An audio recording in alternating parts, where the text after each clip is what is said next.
Herkese salam dostlar. Sizə söz verdiyim kimi keks hazırlayacağıq. Amma sadə keks yox, ıslaq kek. Öncədən qeyd etmək istəyirəm ki, istifadə etdiyim stəkan ölçüsü 200 ml-dir.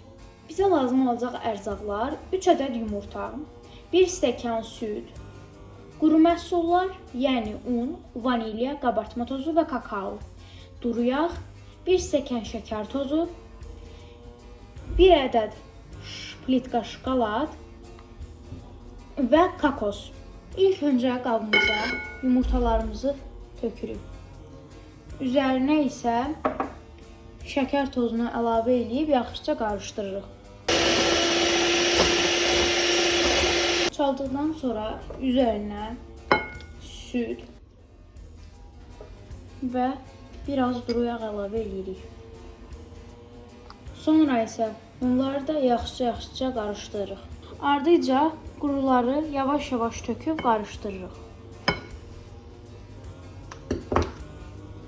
Sonra isə alınan qarışımı qaba töküb öncədən qızdırılmış alt-üst 180 dərəcədə sobaya göndəririk. Keksimizi bişməyə göndərdikdən sonra sosunu hazırlamağa keçək. 100 qram kərə yağını əridirik.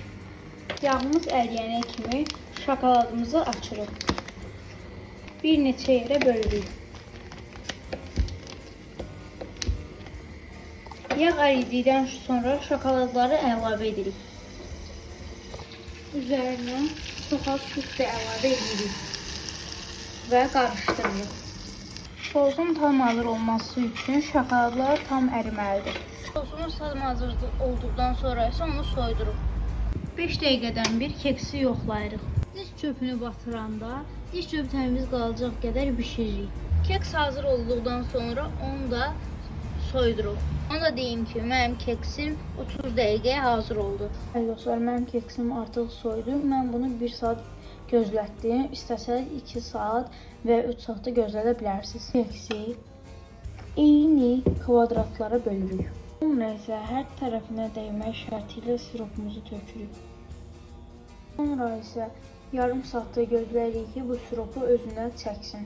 Və belə çox ləzzətli, üzü qızarmış, içi isə yumuşaq olan bir keks alınır. Sizə servis edərkən və ya hamısına birlikdə kakos və ya fıstıq qırıntıları tökə bilərsiniz. İndidən hazırlayacaq hər kəsə nuş olsun. Sağ olun.